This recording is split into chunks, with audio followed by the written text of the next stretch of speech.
The Watchtower organization has a policy it encourages members to use called theocratic war strategy. There are numerous references to this policy in their publications. Let's look at a few. The March 15, 1967 Watchtower carries a testimony from a Jehovah's Witness. I had been beaten by the Gestapo, and on the following Monday I was to be interrogated by them again. What would happen now, and what was I to do? I turned to Jehovah in prayer, trusting in his promises. I knew this meant the use of theocratic war strategy for the sake of the kingdom work and the protection of my Christian brothers. From the Watchtower of February 1, 1965. It now became necessary to use theocratic war strategy in order to maintain desired contact with occupied countries. Got that. April 15, 1957. On meeting wolves, Christians will use strategy, being wise as serpents, yet innocent as doves, in accord with Jesus' direction at Matthew 10:16. Interesting. So now we are being told that this strategy is being used in keeping with instructions from Jesus himself. What exactly is this theocratic war strategy? We get an understanding from the May 1, 1957 issue of the Watchtower magazine under the topic Use Theocratic War Strategy. A witness of Jehovah was going from house to house in eastern Germany when she met a violent opposer. Knowing at once what to expect, she changed her red blouse for a green one in the very next hallway.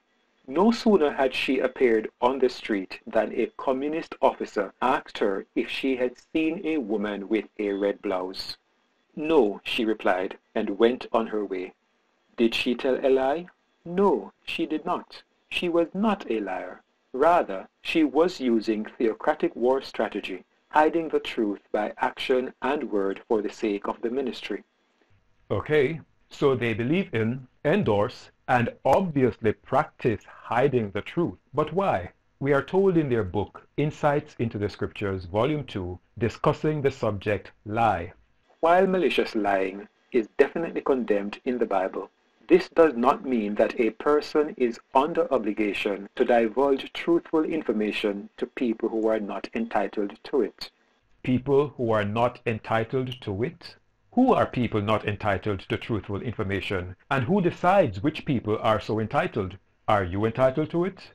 Am I entitled? Are innocent Jehovah's Witnesses entitled to truthful information? We will discuss this in Video 4 and in more details in Video 5. What is particularly dangerous and quite disturbing about all of this is how they seek to use the scriptures to justify this strange philosophy. The statement about Christians using strategy in accord with Jesus' direction at Matthew 10 verse 16 is an insult to the Lord.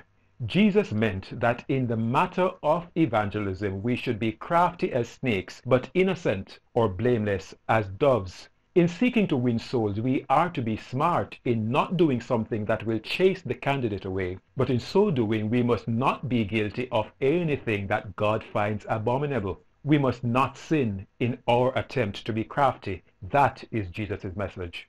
The Watchtower claims it is not speaking of deliberate lying, but of holding back truthful information. But what a tangled web we weave when we try to deceive. They used Rahab's deliberate lie to justify their philosophy. Rahab lied, and the Watchtower Society lies big time in saying that God approved it. What about Rahab's misleading words to the pursuers of the spies? God approved of her course. The organization makes a big deal about knowing God's name. Do they know God's character? Never has God approved of sin, and lying lips are an abomination to God. Proverbs chapter 6, starting at verse 16, says there are 6 things that God hates. In fact, it says it's a list of 7 that are abominable to God, but one is repeated, making it really 6 things. 1. A proud look. 2. A lying tongue. 3. Hands that shed innocent blood. 4. A heart that embraces wicked thoughts. 5. Feet that are swift to run to mischief. 6. A witness, including a Jehovah's Witness who tells lies. 7. A person who sows discord among family. The fact that God permits sin does not mean he approves it. Rahab had good intentions in hiding the spies. Of that God could approve, certainly not her lying. God, as he does for you and me, looked beyond her sin and extended his grace. The watchtower itself told us that she had not yet abandoned her worldly ways. God did not need Rahab to lie any more than he needed Moses to murder an Egyptian.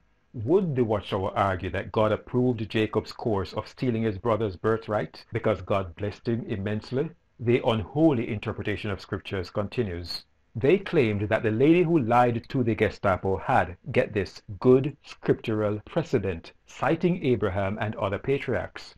Of Abraham lying about Sarah, they argued he was not under obligation to divulge truthful information to people who were not entitled to it.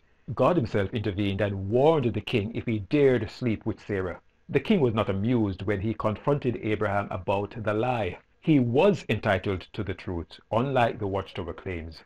But it gets worse. Even Jesus Christ did not give full details or direct answers. When doing so could have brought unnecessary harm. They want to bring Jesus into their practice of withholding truthful information from people who are not entitled to it, claiming the Master was preventing unnecessary harm and citing biblical references. The first one is his advice not to give what is holy to dogs and pearls to swine. That means you should not give to people things they are not in a position to appreciate. Christ was not suggesting that some people are like dogs or pigs, not deserving of or entitled to truthful information. They reference Jesus not answering when asked why his disciples did not wash hands before eating. He pointed to their hypocrisy and that they were majoring in minor things. What unnecessary harm was Jesus preventing here? And what is the truthful information he refused to divulge? There are numerous instances where Jesus refused to give direct answers or even refused to answer questions for various reasons. Reasons like knowing the intentions of his questioners and choosing not to go down a particular road with them. At times he used parables instead of a direct answer.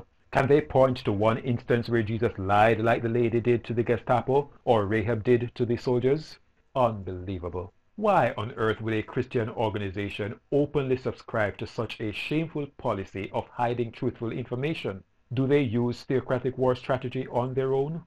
Of course, there is no occasion for use of war strategy when dealing with our own brothers. In dealing with them, we tell the truth or tactfully remind them that what they seek does not concern them. In subsequent videos, we will see just how truthful that statement is about telling their own the truth. But from that statement just read, it is indeed implied that they do use theocratic war strategy on their own, tactfully reminding them that what they seek to know does not concern them. Is that not the same as saying they are not entitled to it? Remember, this is the same organization that asked, "Can you be true to God yet hide the facts?" Of the Watchtower, I will say what they said of the Catholic Church. There is sufficient information about the Watchtower to show her shortcomings.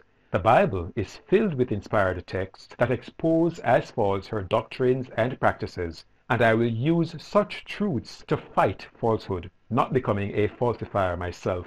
In video 5, we will discuss how the Society uses theocratic war strategy to keep members in the dark. But first, in the next video, we will examine the organization's biggest lie.